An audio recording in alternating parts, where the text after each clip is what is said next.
अरे भाई, क्या अच्छा रहेगा मेरे स्किन पे? ये वाइट वाला या पर्पल वाला, ये लाल वाला या फिर ये मैक्स वाला? क्या लगाएं ओले का? अगर आप भी इनके तरह कंफ्यूज हैं कि कौन सा प्रोडक्ट लगाएं ओले का अपने एंटी एजिंग रूटीन को सक्सेसफुल बनाने के लिए, तो गाइज आज का वीडियो आप ही के लिए है, जहां पे मैं आपको एक एक करके बताऊंगा कि ओले के रीजनरेस्ट रेंज में आपको कौन सा बाय करना चाहिए। What is the difference between an Olay retinol 24 night cream versus Olay retinol 24 max night cream?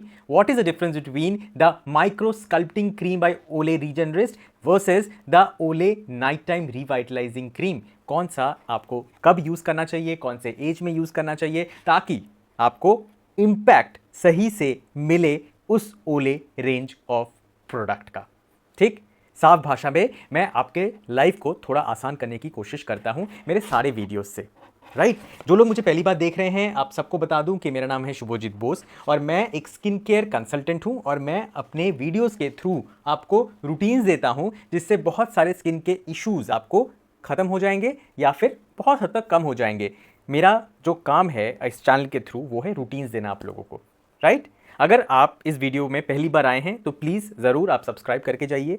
अगर कंफ्यूज हैं तो 2-3 और मेरे वीडियोस देखिए। अगर तब लगता है कि मुझे सब्सक्राइब करना चाहिए तभी करिए। राइट, यहाँ मैं मेन वुमेन दोनों को फोकस करता हूँ, एज को फोकस करता हूँ और ओनली साइंस बैक्ड प्रोडक्ट्स के बारे में ही मैं बात करता हूँ।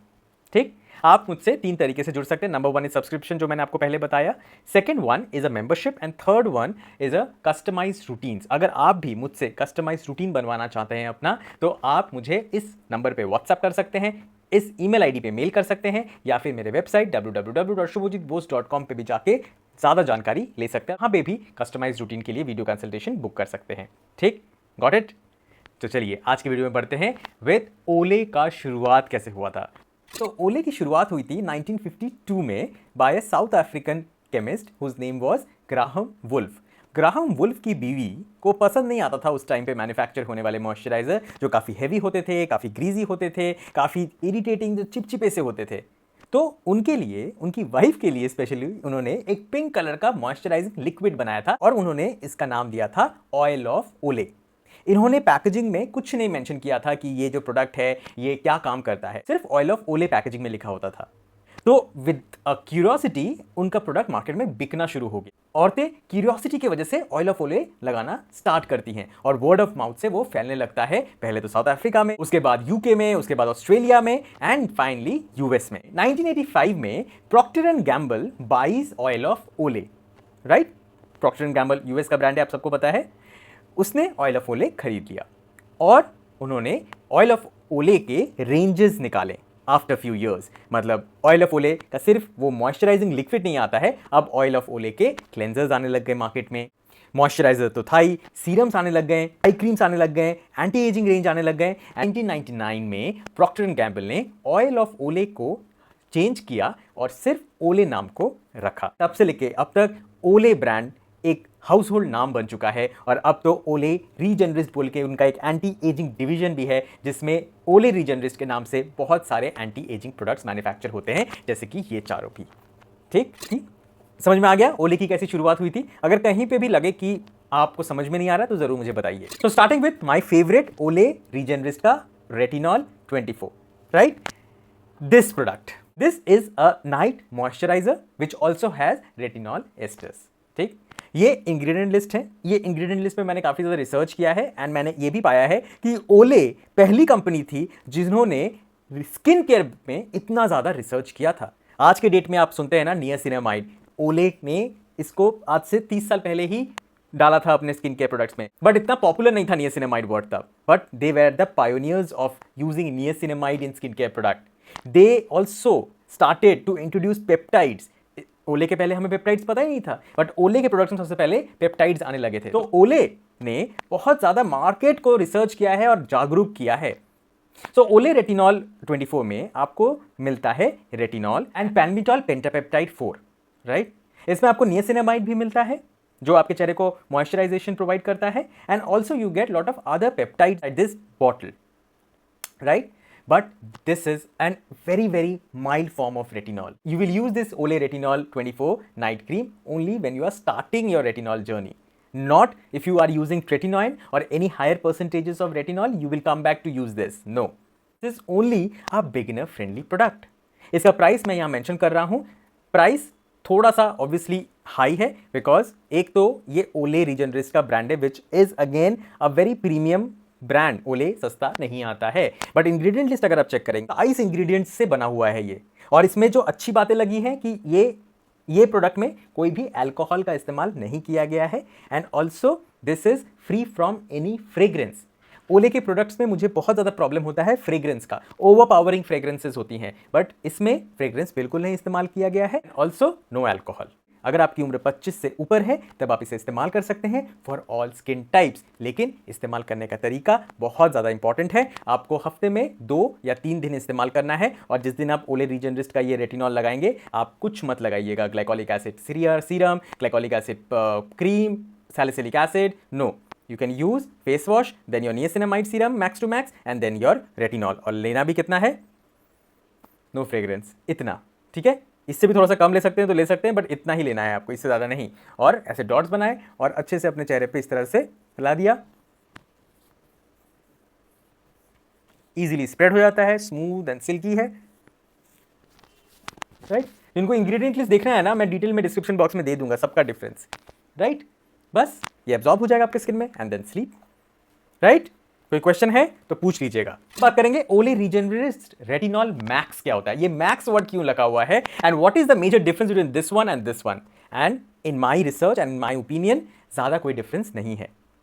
थोड़ा बहुत हाइलुरोनिक एसिड का परसेंटेज का डिफरेंस हो सकता है, थोड़ा बहुत जो पेप्टाइड्स यूज़ किया गया है उसका परसेंटेजेस में थोड़ा डिफरेंस हो सकता है, बट बहुत माइन्यूट सा डिफरेंसेस हैं। एंड ऑल्सो आई जस्ट मेरे रिसर्च में मैंने पाया कि ओले 24 में नियासिनामाइड थोड़ा नीचे है, बट ओले रेटिनॉल मैक्स में इसमें नियासिनामाइड का जो कंसंट्रेशन है वो ऊपर है, विच मीन्स दैट इसमें नियासिनामाइड का कंसंट्रेशन थोड़ा ज़्यादा होगा, ठीक है? लेकिन 19-20 सेम है। तो कभी भी मैं अपने क्लाइंट को नहीं बोलता हूँ कि आप रेटिनॉल मैक्स लगाइए, आप रेटिनॉल मत लगाइए ओले का। मैं हमेशा बोलता हूँ जो भी आपके बजट में सूट कर जाए आप लगा सकते हैं। रेटिनॉल मैक्स भी अच्छा है, रेटिनॉल 24 सिंपल वाला भी अच्छा है, ठीक है? कंसिस्टेंसी में, प्राइस में रेटिनॉल मैक्स थोड़ा सा 134-35 रुपये ज़्यादा है बस, बिकॉज ऑब्वियसली इसमें थोड़ा सा हाइड्रेशन मुझे लगा ज़्यादा है बस। Otherwise both of the product is a very good for beginner friendly people as 25+, not below 24 you should use a Olay retinol night cream. दोस्तों नेक्स्ट है ये ओले रीजनरेस्ट का रिवाइटलाइजिंग नाइट क्रीम। ये प्रोडक्ट काफ़ी ज़्यादा promote किया जाता है ओले के द्वारा, लेकिन मेरे हिसाब से अगर आप मेरा फीडबैक मांगते हैं तो this product is very very beginner friendly. मतलब इसमें आपको रेटिनॉल एस्टर्स भी नहीं मिलता है, no retinol esters, nothing it has, it just has few peptides. And also one more thing which I did not like it so much, but ठीक है इतना भी प्रॉब्लमेटिक नहीं है वो, बिकॉज उसका जो मात्रा है वो इतना ज़्यादा ओवर पावरिंग नहीं है, विच इज़ फ्रेग्रेंस। इसमें फ्रेग्रेंस ऐड किया है इन्होंने, बिकॉज इन लोगों ने, ओले ने इसको टिपिकली एक नाइट क्रीम के हिसाब से प्रेजेंट किया है। अब बहुत लोगों को क्या होता है ना कि रेटिनॉल बिल्कुल सूट नहीं करता है, बहुत ज़्यादा सेंसिटिव स्किन होती है, तो रेटिनॉल एस्टर्स भी नहीं सूट करता है, मतलब पर्पल वाला भी नहीं सूट करता है। बहुत सारे लोगों को सेंसिटिव स्किन की प्रॉब्लम बहुत ज़्यादा होती है। Then in that case only you can start with this white one. If your skin is very sensitive, if retinol doesn't suit you in any manner, in any potential, please try this one. It has got peptides, it has got panthenol, जो इन products में नहीं है, panthenol नहीं है, but it has got panthenol जो एक अच्छा humectant है और अच्छे से आपके पूरे चेहरे पे अच्छे से एब्जॉर्ब हो जाता है जल्दी, एंड गिव्स यू अ धीमी सी खुशबू भी, because it has fragrance. But in my opinion only if you have sensitive skin and you can not use a retinol, then go for it, because it has only peptide. So anti ageing routine में ये retinol asters purple वाले से भी नीचे आता है, ठीक है? सो अगर कोई प्रॉब्लम नहीं है स्किन में, then go with this one only, purple one. Don't start with this one, but सिर्फ और सिर्फ सेंसिटिव स्किन है, लाल हो जाता है स्किन, कुछ भी नहीं सूट करता है, देन गो फॉर दिस। आज का लास्ट प्रोडक्ट, दिस ओले रीजनरेस्ट माइक्रो स्कल्प्टिक क्रीम। दोस्तों ये जो लाल वाला आपको दिख रहा है ओले रीजनरेस्ट का, बहुत लोग खरीदते हैं लेकिन उसके बाद मुझे बोलते हैं कि भैया इससे मेरे पिंपल्स निकल आए, ये मेरे चेहरे को बहुत ज़्यादा ग्रीजी बना रहा है, मैं बहुत ज़्यादा प्रॉब्लम में हूँ, मैं क्या करूँ? दोस्तों सबसे पहले, this is not a night cream like these 3, right? This is a day cream. You will not use it at night. Also, one thing, it has got a lot of fragrance, बहुत ज़्यादा खुशबू आएगा आपको. But if fragrance doesn't suit your skin, please don't apply it. Please don't use it. Second, it also has got lot of different types of alcohol in it. Alcohol की मात्रा FDA के अंदर ही है, मतलब कोई खराब percentages of alcohol नहीं use किया गया है. But still, it has got stearyl alcohol, cetyl alcohol, and behenyl alcohol, which are good as an emulsifier, as a preservative, but still, if you have sensitive skin, if you have oily skin, if you have acne prone skin, then this product might give you irritation, and I personally will not be asking you to buy this product. As a day cream also, you can apply a normal moisturizer if you want, and followed by a peptide serum, and then apply a moisturizer. I don't support this product because apart from the fragrance and the alcohol, it has also got a lot of other varieties of ingredients, which is like 37 in total. Cream format में आता है तो oily skin वाले को वैसे ही थोड़ा सा problem होगा. एंड इन माई ओपिनियन जितना ज़्यादा प्रोडक्ट के इंग्रेडिएंट्स उतना ज़्यादा प्रॉब्लम होने के चांसेस बढ़ जाते हैं आपके स्किन में. सो मेरे हिसाब से you can avoid this, all of you, if you have a bit of irritating skin. But अगर किसी को ये प्रोडक्ट लगाने के बाद फ़ायदा हुआ है तो वो भी मुझे बोले, बिकॉज मैं भी जानना चाहता हूँ. बिकॉज अभी तक जितने भी लोगों से मैंने पूछा है ये प्रोडक्ट उनको सूट नहीं किया है, इंक्लूडिंग माई वाइफ. तो ये थे कुछ प्रोडक्ट्स ओले रीजनरेट रेंज के जो मैंने आज आपके सामने रखे हैं. सबके गुड पॉइंट्स, बैड पॉइंट्स मैंने आपको बता दिए हैं. अगर अभी कुछ छूट गया है मुझसे तो ज़रूर मुझे कमेंट सेक्शन में बताइएगा, because I wait for all your comments and I will be happy to talk about anything which I might have forgotten और मैंने नहीं इंक्लूड किया वीडियो में. प्लीज़ मुझसे पूछ लीजिएगा अगर कुछ कन्फ्यूजन है. आने वाले वीडियोज़ बहुत एक्साइटिंग होने वाले हैं. And thank you so much. आपका साथ मेरे चैनल पे ऐसे ही बना रहे, यही मेरी मनोकामना है. And thank you for each and everything. अगर कस्टमाइज रूटीन मुझसे चाहते हैं तो ये स्टेप्स फॉलो कर लीजिएगा. See you in my next video. तब तक के लिए टाटा.